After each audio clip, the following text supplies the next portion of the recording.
à tous! Aujourd'hui on se retrouve pour le troisième épisode de notre série sur les plantes d'intérieur fleuries pendant l'hiver. Donc cet épisode va tourner autour des orchidées qui sont fleuries pendant l'hiver. Il y en a pas mal, ça vaut le coup, la plupart refleurissent tous les ans à la même saison et franchement le spectacle est magnifique. Petite précision avant de commencer la présentation, je vais vous présenter des orchidées qui sont cultivables assez facilement dans nos intérieurs.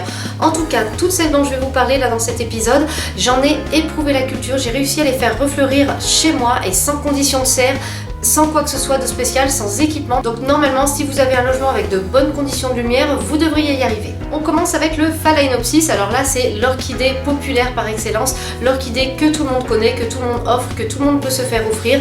J'en parle parce qu'elle est fleurie pendant l'hiver. Elle peut être aussi fleurie à n'importe quel moment de l'année. Elle n'a pas vraiment de saison de floraison. En tout cas, si vous l'achetez fleurie en plein hiver, ce n'est pas une hérésie et il se peut qu'elle soit fleurie l'an prochain à la même époque. Comme il se peut qu'elle ait fleuri à un autre moment de l'année et qu'à ce moment-là, elle ne soit pas en pleine floraison. Je vous en parle en premier d'une parce que c'est la plus connue, mais aussi parce que c'est la plus facile à cultiver et il y en a énormément. Il y en a avec des petites fleurs comme le mini-marc que vous trouvez derrière. Il y en a avec des plus grosses fleurs comme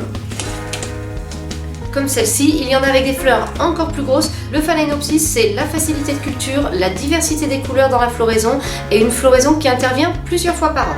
Ensuite, on continue avec une orchidée qui est moins bien connue, c'est le Cymbidium. Alors moi j'en ai eu un qui fleurissait, il démarrait en fin décembre, vraiment en toute fin d'année. Et après pendant janvier-février, j'avais une floraison magnifique. Je pense que je vais essayer de vous mettre une photo au moins sur le côté. Alors attention avec le Cymbidium, il y a énormément d'hybrides, dont certains qui ne fleurissent pas spécialement pendant l'hiver. Donc au moment de l'acheter, renseignez-vous, est-ce que c'est vraiment sa saison de floraison si jamais vous avez envie de le voir fleuri à la même période l'année suivante.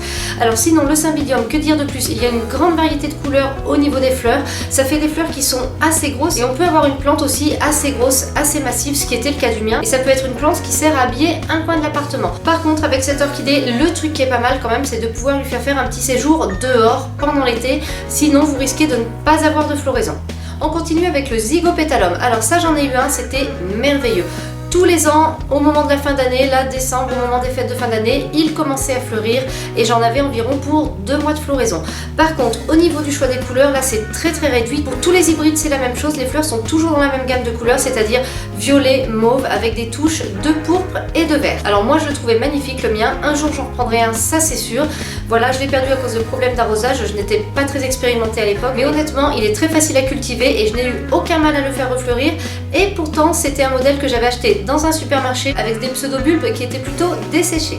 Ensuite, on trouve des dendrobiums qui sont fleuris pendant l'hiver. Alors les dendrobiums, il y en a énormément. Franchement, là, c'est le genre d'orchidée. Il y en a beaucoup. Alors ceux que je vous recommande vivement, ce sont les dendrobium phalaenopsis. Ils sont formés d'une canne. En fait, c'est le pseudobulbe qui est très long, très allongé et étroit. Donc en fait, ça forme plutôt ce qu'on appelle une canne. Et ensuite, en haut, on a une tige avec des fleurs qui s'étalent de chaque côté. Voilà, donc ça, c'est le dendrobium phalaenopsis. Il est assez facile à cultiver. En fait, ça va être le même mode de culture qu'un phalaenopsis en gros. Et il peut fleurir plusieurs fois par an. Donc si vous en trouvez à cette période de l'année, profitez-en.